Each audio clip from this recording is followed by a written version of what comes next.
Sir मेरा नाम मोहित है और रहने वाला मैं डिस्ट्रिक्ट डोडा से हूँ। अभी तालाब तिलों में रह रहा हूँ और मैं यहाँ पर स्टूडेंट हूँ, कॉम्पिटिटिव एग्ज़ाम की तैयारी कर रहा हूँ और रात को मैं पार्ट टाइम जॉब कर रहा हूँ स्विगी में। तो काफ़ी वक्त से मैं ये जॉब कर रहा था। आज वैसे ही मैं जॉब के लिए निकला हुआ था, ये करीब कोई 10:30-11 बजे की बात है।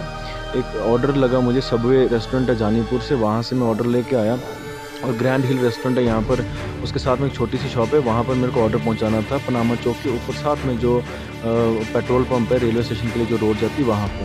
तो मेरे कहने का ये है कि बड़ी मुश्किल से हम अपनी पढ़ाई का खर्चा चलाते हैं इस छोटी मोटी जॉब करके। अब जिस तरह की मेरी हालत हो गई है, मुझे समझ में नहीं आ रही क्या मैं आगे पढ़ाई अपनी कंटिन्यू कर पाऊँगा और उसके लिए क्या मैं अपने लिए खर्चा जो भी मैं आगे पीछे कर रहा था वो मैं किस तरह से कर पाऊँगा। ये और गाड़ी का नंबर JK02CS8152 स्प्लेंडर बाइक थी। बाकी के तो नहीं कर पाए मगर इस एक का, क्योंकि उसका फ़ोन ही पूरा तोड़ दिया हुआ था, एक का बड़ी मुश्किल से वो खींच पाया हुआ लड़का बेचारा। तो ना मैं उसको जानता हूँ ना वो मुझे जानता, मगर उस बेचारे ने वीडियो बनाने की कोशिश की थी ताकि उनको पकड़ा जा सके, लेकिन उसको भी बहुत ब्रूटली तरीके से मारा हुआ। इस समय हम गांधीनगर हॉस्पिटल में मौजूद हैं और लगभग 1:45 बजे के आसपास समय हो चुका है। एक व्यक्ति है जो कि स्विगी में काम करता है और डिलीवरी देने जाते हैं, उनके साथ एक हादसा पेश आता है। काफ़ी बेरहमी से जो है कुछ लोगों ने इनको मारा है। पूरा मामला क्या है, कहाँ का मामला है, इनसे खुद जानते हैं। भैया क्या नाम है आपका? सर मेरा नाम मोहित है और रहने वाला मैं डिस्ट्रिक्ट डोडा से हूँ। अभी तालाब तिलों में रह रहा हूँ और मैं यहाँ पर स्टूडेंट हूँ, कॉम्पिटिटिव एग्ज़ाम की तैयारी कर रहा हूँ और रात को मैं पार्ट टाइम जॉब कर रहा हूँ स्विगी में। तो काफ़ी वक्त से मैं ये जॉब कर रहा था। आज वैसे ही मैं जॉब के लिए निकला हुआ था, ये करीब कोई 10:30-11 बजे की बात है। एक ऑर्डर लगा मुझे सबवे रेस्टोरेंट है जानीपुर से, वहाँ से मैं ऑर्डर लेके आया और ग्रैंड हिल रेस्टोरेंट है यहाँ पर, उसके साथ में एक छोटी सी शॉप है, वहाँ पर मेरे को ऑर्डर पहुँचाना था पनामा चौक के ऊपर, साथ में जो पेट्रोल पंप है रेलवे स्टेशन के लिए जो रोड जाती है वहाँ पर। मैंने जस्ट ऑर्डर दिया दुकान वाले को और मैं बाहर की तरफ आ रहा था। जैसे मैं बाहर की तरफ आ रहा था, वहाँ पर 8-10 लड़के आए, 3-4 बाइक्स और स्कूटीज़ लेकर, और उन्होंने वहाँ पर रोकी और वो मेरे साइड की तरफ आ रहे थे। मैं यहीं था वहाँ पर और कोई था नहीं, एक दुकान वाला था और एक मैं था। और जैसे ही मेरे को उन्होंने पहले तो गालियाँ निकालनी शुरू करी, खुद ही ऐसे आपस में कि हाँ, इस दुनिया में कोई है ऐसा जो हमसे लड़ पाए अभी। तो आपको लग तो रहा होगा कि शायद आपस में बहसबाजी या बातचीत कर रहे हैं? वैसे तो मैंने जैसे उनका हालत देखी थी तो मैं देखा कि वो नशा कुछ करके हैं, तो मैं निकलने वाला था, क्योंकि इग्नोर करो इनको। बिल्कुल इग्नोर करो, क्योंकि हमने तो सर दोपहर को पढ़ाई करनी होती, रात को काम करना होता, किसी से लड़ाई झगड़ा करके तो हम अपना ज़िंदगी गुज़र तो कर नहीं पाएँगे। मेहनत करने आए, मेहनत मेहनत ही करेंगे। तो मैं जैसे वहाँ से निकला तो वो मुझे बोलने लगे, हेलमेट वाले, तुझे हम बोल रहे हैं, तू हमसे लड़ के दिखा दे। तो मैं कहा भैया मैंने कुछ बोला आपको क्या? बस इतनी ही सी बात थी, वो 2-3 लड़के उसमें से मेरे ऊपर टूट पड़े और मुझे फिर भी लगा था कि ये नॉर्मल थप्पड़-थुप्पड़ ये वो मारकर अपने अलग हो जाएँगे, मैं अपने अलग हो जाऊँगा। लेकिन जब वो काफ़ी ज़्यादा ब्रूटली मेरे को सर पे मारने लगे, मेरे हाथ में हेलमेट था, मैंने हेलमेट से उनको मारा और हाथ से धक्का दिया और मैं वहाँ से भागने निकला। जब उनको हेलमेट से बजी, वो 8-10 जितने भी लड़के थे वो सारे ही मेरे पीछे भागे और मेरे को मारना शुरू कर दिया। जब मेरे को मारना शुरू कर दिया, फिर भी मैंने उन 2-3 में से उनको धक्का देकर मैं वहाँ से भागा। एक लड़का पीछे से ज़ोमैटो का आ रहा था, उसको मैंने लिफ्ट माँगी और वहाँ उसके ऊपर बाइक पे बैठकर मैं वहाँ से रेलवे स्टेशन, सबसे पहले मुझे पता रेलवे स्टेशन कोई ना कोई पुलिस वाले तो होंगे जिनसे मैं मदद माँग सकूँ। 2 पुलिस वाले मिले, उन्होंने बोला सबसे पहले इसको त्रिकुटा नगर पुलिस स्टेशन लेके जाओ। त्रिकुटा नगर पुलिस स्टेशन आया मैं, वहाँ से इन्होंने अभी मेरे को गांधीनगर हॉस्पिटल में लेके आए हैं। सर मेरे कहने का ये है कि बड़ी मुश्किल से हम अपनी पढ़ाई का खर्चा चलाते हैं इस छोटी-मोटी जॉब करके। अब जिस तरह की मेरी हालत हो गई है, मुझे समझ में नहीं आ रही क्या मैं आगे पढ़ाई अपनी कंटिन्यू कर पाऊँगा और उसके लिए क्या मैं अपने लिए खर्चा जो भी मैं आगे पीछे कर रहा था वो मैं किस तरह से कर पाऊँगा। ये जिस तरह की हालत मेरी हुई है, अभी तो मुझे पता ही नहीं है कि क्या हुआ, 14-15 टाँके लगे मेरे सर पे। कितने ज़्यादा हुआ है, कितनी ज़्यादा बुरी हालत हुई है, वो तो अभी मुझे डॉक्टर ही बताएँगे।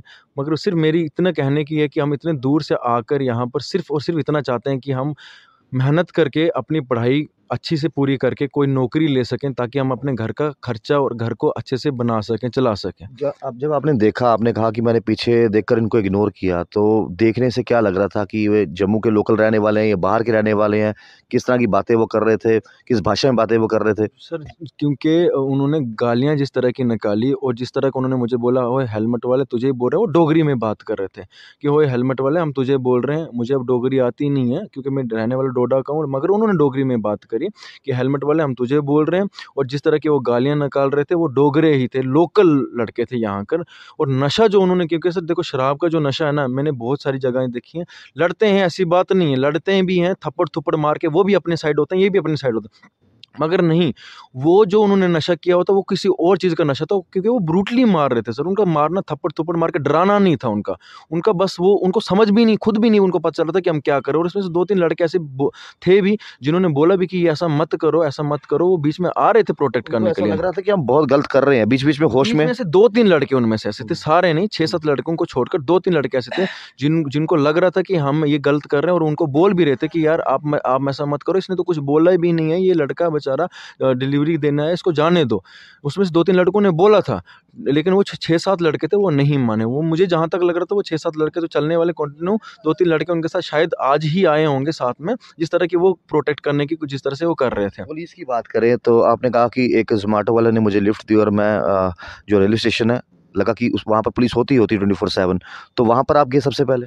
बिल्कुल सर, क्योंकि नज़दीकी तो वही थी रेलवे स्टेशन में। मैं सबसे पहले वहीं पे गया, 2 पुलिस वाले थे, उन्होंने बोला, उनको मैंने बात बताई, उन्होंने उसी ज़ोमैटो वाले लड़के को बोला कि सबसे पहले इसको पुलिस स्टेशन लेके जाओ, क्योंकि हम यहाँ से कुछ नहीं कर पाएँगे, हम यहाँ पे ड्यूटी दे रहे हैं, आप इसको पुलिस स्टेशन लेके जाओ। उन्होंने, उसी लड़के ने फिर मेरे को बेचारे ने पुलिस स्टेशन लेके आया, त्रिकुटा और नगर। बिल्कुल त्रिकुटा नगर में, और उन्हीं पुलिस वालों से मैंने डिस्कस किया। अभी मैं 5 मिनट भी नहीं हुए थे मेरे को पहुँचे हुए कि पीछे से एक और लड़का आ गया, उसको भी इसी तरह से मारा हुआ था।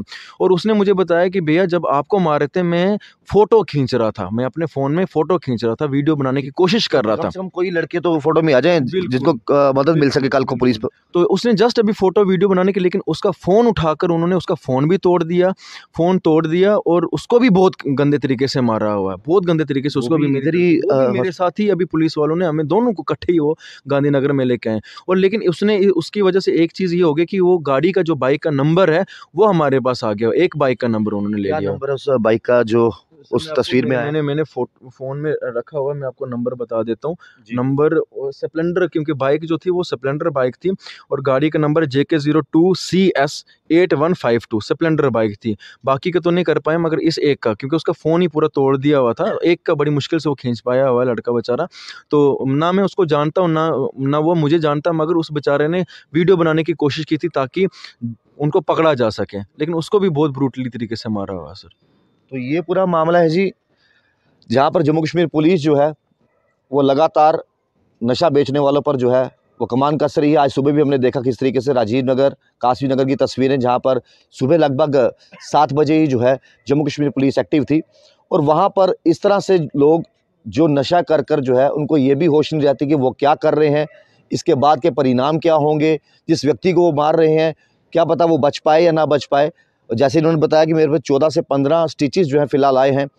उम्मीद करते हैं कि पुलिस जो है जल्द ही इस बाइक के नंबर से, जो कि स्प्लेंडर बताया जा रहा है, और साथ ही साथ वहाँ आजू-बाजू जो सीसीटीवी फुटेज होंगी, क्योंकि जिस जगह का ये नाम बता रहे हैं, रेलवे स्टेशन की तरफ जो मोड़ जाता है वहाँ पर डिवकॉम ऑफिस है, उसके साथ पेट्रोल पंप है, पेट्रोल पंप में भी सीसीटीवी कैमरास होंगे। तो वहाँ की सीसीटीवी फुटेज जो है वो पुलिस के लिए बड़ी मददगार साबित होगी, और उम्मीद करते हैं कि उनको पकड़ा जाए, और ख़ास तौर पर जो इनके साथ हुआ है आगे किसी के साथ ना हो। आप देखते रहिए चैनल वन। राहुल खत्री, नमस्कार।